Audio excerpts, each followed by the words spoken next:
آج کے اس تجزیے میں ہم ایک بہت ہی خوفناک اور حیران کن حقیقت پر بات کریں گے۔ عام طور پر ہم سب یہی سمجھتے ہیں کہ ہمارا جسم مکمل طور پر ہمارے دماغ کے کنٹرول میں ہے، بالکل ایک پرفیکٹ مشین کی طرح، ہے نا؟ لیکن ذرا سوچیں، اگر اچانک یہ کنٹرول ختم ہو جائے تو کیا ہوگا؟ جب انسانی دماغ اور جسم کے درمیان وہ رابطہ ٹوٹ جائے تو کیا صورتحال بنے گی؟ یہی ہمارے آج کے اس ایکسپلینر کا موضوع ہے۔ ذرا تصور کیجئے کیا ہوتا ہے جب یہ جسم اپنے ہی دماغ کا، اپنے ہی کمانڈر کا حکم ماننے سے صاف انکار کر دے۔ آپ کا ذہن کچھ اور سوچ رہا ہو لیکن آپ کے ہاتھ کچھ اور ہی کر رہے ہوں۔ آپ قدم آگے بڑھانا چاہیں لیکن پاؤں وہیں کے وہیں جمے رہ جائیں۔ آپ بولنے کی پوری طاقت لگا دیں مگر آواز گلے میں ہی پھنس کر رہ جائے۔ یہ کوئی ہالی ووڈ کی سائنس فکشن مووی کی کہانی نہیں ہے، بلکہ ایک ایسی کھلی میڈیکل حقیقت ہے جس نے بڑی بڑی سائنسی عقلوں کو بھی حیرت میں ڈال رکھا ہے۔ اب یہ سمجھنے کے لیے کہ یہ سسٹم فیل کیسے ہوتا ہے، ہمیں پہلے یہ دیکھنا ہوگا کہ نارمل حالت میں یہ سب چل کیسے رہا ہے۔ دیکھیے، ہمارا دماغ اصل میں اس پورے جسم کا اکلوتا کمانڈر ان چیف ہے۔ یہ ہر ایک سیکنڈ میں اربوں، جی ہاں، اربوں سگنلز اعصابی نظام کے ذریعے جسم کے کونے کونے تک بھیجتا ہے۔ آپ کو ہاتھ ہلانا ہو، دل دھڑکنا ہو یا بس پلکیں ہی جھپکانی ہو، یہ سب کچھ انہی اربوں سگنلز کی بدولت ہی تو ہو رہا ہے۔ لیکن ذرا سوچیں، اگر ان سگنلز کی تاریں کٹ جائیں تو یہ جسم بالکل ایک بے قابو مشین بن کر رہ جاتا ہے۔ تو آئیے اس تجزیے کے پہلے حصے کی طرف چلتے ہیں، جسم کے اندر قیدی، ایک انتہائی خوفناک حقیقت۔ اس میں سب سے پہلے بات کرتے ہیں لاکڈ ان سنڈروم کی۔ یہ واقعی ایک انتہائی پیچیدہ اور دردناک کنڈیشن ہے۔ ہوتا کچھ یوں ہے کہ دماغ کا نچلا حصہ، جسے برین سٹیم کہتے ہیں، وہ ڈیمیج ہو جاتا ہے، لیکن اوپر والا حصہ جو سوچنے سمجھنے کا مرکز ہے وہ 100% بالکل ٹھیک کام کر رہا ہوتا ہے۔ یعنی انسان سوچ سکتا ہے، سن سکتا ہے، ارد گرد کی دنیا کو پوری طرح سمجھ رہا ہوتا ہے، لیکن اس کا اپنا جسم مکمل طور پر مفلوج ہو چکا ہوتا ہے۔ وہ ہلنے جلنے سے بالکل قاصر ہوتا ہے، سوائے اپنی آنکھوں کو جھپکانے یا انہیں حرکت دینے کے۔ بس یہی ایک واحد راستہ بچتا ہے جس سے وہ بیرونی دنیا سے رابطہ کر سکے۔ ایک لمحے کے لیے اس کیفیت کا تصور کر کے دیکھیں۔ اس بے بسی کو سمجھنے کے لیے ایک مریض کے یہ الفاظ سنیں۔ وہ کہتا ہے، میں چیخنا چاہتا ہوں لیکن میری آواز میرے دماغ میں ہی دفن ہو کر رہ جاتی ہے۔ یہ الفاظ واقعی دل دہلا دینے والے ہیں۔ یہ اس شدید ذہنی گھٹن اور کلاسٹروفوبیا کو ظاہر کرتے ہیں جو ایک ہوش و حواس رکھنے والے انسان پر اس وقت گزرتی ہے جب وہ خود اپنے ہی جسم کی چار دیواری میں زندہ دفن ہو جاتا ہے۔ کوئی سب کچھ محسوس کر رہا ہو، چیخنا چاہتا ہو، مگر حرکت کرنے سے مکمل طور پہ قاصر ہو۔ یہ تصور ہی رونگٹے کھڑے کر دینے والا ہے۔ اب آتے ہیں دوسرے حصے پر، باغی اعضاء، وہ صورتحال جب جسم مکمل طور پر آپ کے خلاف ہو جائے۔ یہاں ہم جس پراسرار طبی حالت کا ذکر کر رہے ہیں اسے ایلین ہینڈ سنڈروم کہا جاتا ہے۔ اس کے نام سے ہی ظاہر ہے، ایسا محسوس ہوتا ہے جیسے آپ کا اپنا ہاتھ کسی اور طاقت کے قبضے میں چلا گیا ہو۔ سائنس بتاتی ہے کہ ایسا دراصل تب ہوتا ہے جب دماغ کے دائیں اور بائیں حصوں کے درمیان کنیکشن ٹوٹ جاتا ہے۔ یعنی دماغ کا ایک حصہ شعوری فیصلہ کر رہا ہوتا ہے جبکہ دوسرا حصہ اسے بالکل بے خبر ہو کر اپنا ہی ایک الگ ایجنڈا چلا رہا ہوتا ہے، اور نتیجہ انسان کا اپنا ہاتھ اس کی مرضی کے بغیر خود بخود حرکت کرنے لگتا ہے۔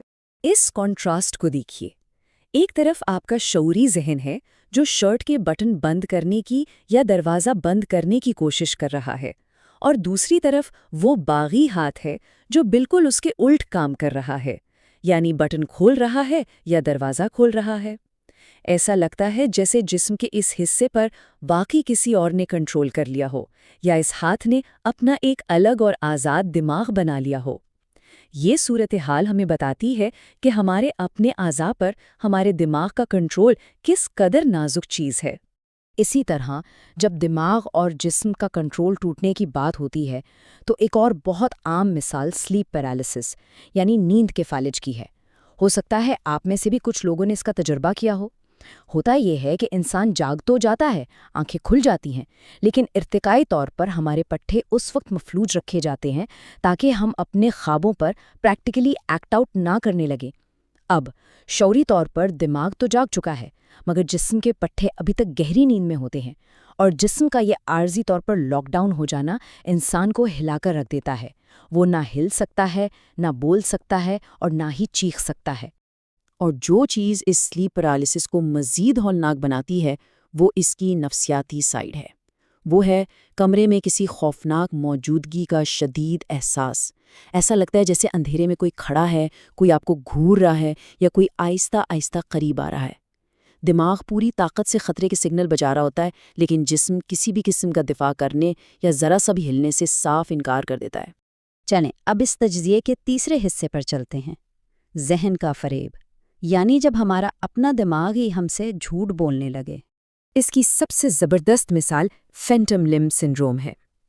فرض کریں کسی شخص کا بازو یا ٹانگ خدا نخواستہ کٹ چکی ہے تو حیران کن طور پر اسے اس کٹے ہوئے حصے میں بھی خارش یا شدید درد محسوس ہوتا ہے۔ جسم کا وہ حصہ فزیکلی وہاں موجود ہی نہیں ہے، لیکن دماغ کے لیے وہ احساس 100% حقیقی ہوتا ہے۔ ایسا کیوں ہے؟ کیونکہ دماغ کے اندر جسم کا جو نقشہ، جو میپ موجود ہے، وہ ابھی اپڈیٹ نہیں ہوا۔ حصہ کٹ چکا ہے مگر دماغ میں اس کی تاریں ابھی تک جڑی ہوئی ہیں۔ دماغ ماننے کو تیار ہی نہیں کہ وہ حصہ اب نہیں رہا۔ بالکل اسی فینٹم لمب کی طرح یہ دماغ بعض اوقات ہمارے آس پاس موجود خطرات کے بارے میں بھی جھوٹ بولتا ہے۔ ذرا اس فرق کو سمجھیں۔ حقیقت یہ ہوتی ہے کہ ارد گرد کا ماحول مکمل طور پر محفوظ ہے، کوئی خطرہ نہیں، لیکن دماغ ایک سراسر جھوٹا سگنل پیدا کرتا ہے کہ کوئی بہت بڑا جان لیوا خطرہ سر پر کھڑا ہے، اور جسم اس سگنل پر اندھا یقین کر کے فوراً ریاکٹ کرنا شروع کر دیتا ہے۔ اور اس کا نتیجہ کیا نکلتا ہے؟ جسم ایک دم پینک اٹیک کا شکار ہو جاتا ہے، دل کی دھڑکن اچانک تیز ہو جاتی ہے، سانسیں بے قابو ہونے لگتی ہیں اور بے تحاشا پسینہ چھوٹنے لگتا ہے۔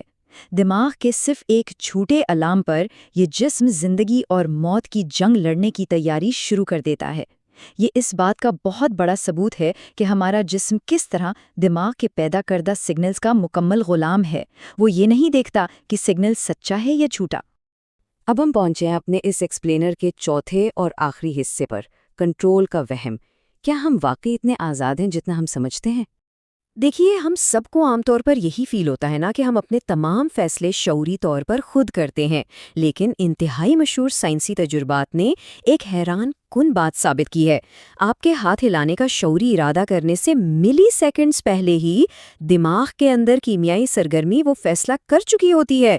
جی ہاں، یعنی ہمیں ارادہ تو بعد میں فیل ہوتا ہے، ہمارا دماغ حیاتیاتی طور پر وہ فیصلہ ہم سے پہلے ہی کر چکا ہوتا ہے۔ تو پھر اصل سوال یہ پیدا ہوتا ہے کہ حقیقتاً یہ کنٹرول کس کے پاس ہے؟ ہمارے شعور کے پاس یا ہمارے دماغ کے اندر ہونے والے اس کیمیائی پروسیس کے پاس؟ اور اگر یہ دماغی سگنلز ہی وہ ساری گیم ہے جو ہمیں چلا رہی ہے، تو ذرا برین کمپیوٹر انٹرفیسز کی اس ابھرتی ہوئی ٹیکنالوجی کو دیکھیں۔